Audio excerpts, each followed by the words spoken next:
Untuk orang yang baru kat channel ni, jangan lupa tekan button Dia kiranya subscribe. macam artis. Artis jadi sasaran peminat. Mungkin masa tu dia penat.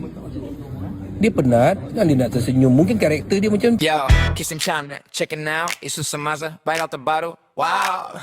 Update logic straight to your screen. Kasim Challenge, Paddington, paling clean. Buka mata, buka phone. Berita panas, jangan stay alone. Kasim Challenge, mula sekarang. 1 minit, terus datang.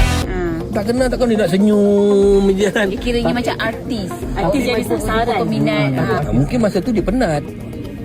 Dia penat kan, dia nak tersenyum. Mungkin karakter dia macam tu, tapi tak semestinya orang. Macam muka aku ni, muka garang ni. Orang ingat habis nak cakap aku sombong. Tak kan. Kita kena faham keadaan seseorang artis. Masa tu dia penat. Mungkin dia ada masalah kan, masalah duit tak ada. Ada family problem, kusut. Habis kalau orang tak layan kau, kalau kau pergi tegur dia okey. Maknanya kau nak tunggu hati ni pergi tersengih kat semua orang.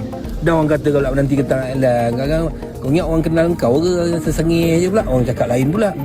So tidak, sebenarnya tak ada hati yang sombong pun kan, semua okey je kan.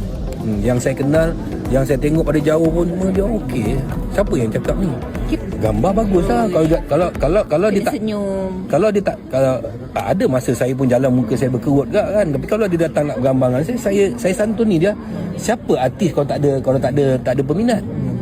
Dan peminat yang ambil gambar dengan dia akan hantar dekat grup dia, dan dia sebenarnya adalah rakan promosi kita. Rakan, saya mengatur rakan promosi. Dia akan promote dalam grup keluarga apa semua kan. Lepas tu dia akan cerita, aku jumpa dia, bagus lah dia, tak sombong. So Untuk korang yang sukakan video ni, jangan lupa tekan button like. Sibuk-sibuk ni. Tapi abang tak ada dalam itu. Nama Rosyamno tak ada.